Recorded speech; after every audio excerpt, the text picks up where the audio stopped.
Told you before about teachers' demands in a new contract. They want a 10% raise in year one and then an 8% raise in year two, on top of higher base pay for some workers and improvements to their health plan. The district says that demand is not reasonable because the funding the legislature set aside for teacher raises doesn't continue beyond the next 2 years. Instead, they say they can offer a salary adjustment of just under 7%, and then that's 1% in year two to follow. That comes with a higher starting salary each year, among other concessions. But one teacher says that offer won't actually add to much of a raise. And Fox 5's Mike Allen is outside the largest teachers union in the state now to explain. Mike?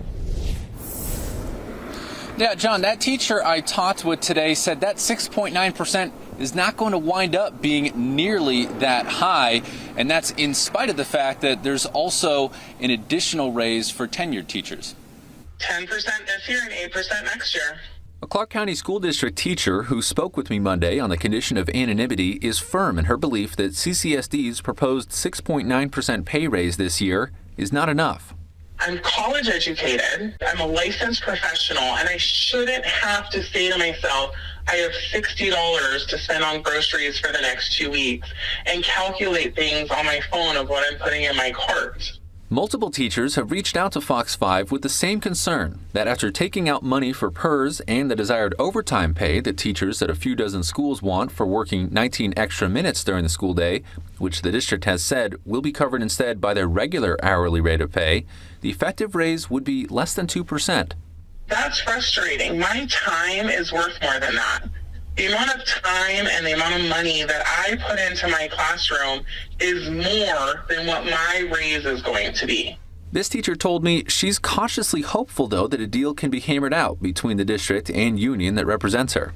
These kids are smart. They're capable. And I want to be here for them. I know I can make a difference in these kids' lives. And I don't want to leave. But she would leave the district if she doesn't get the raise she feels she deserves. I want to be here. I want to teach here. But I also have to be respected, appreciated, and supported. And that's something that I don't feel. Teachers are now looking toward Thursday for a possible end to this contract dispute. That's when CCEA and CCSD meet again to negotiate. Reporting live tonight, Mike Allen, Fox 5 News, local Las Vegas.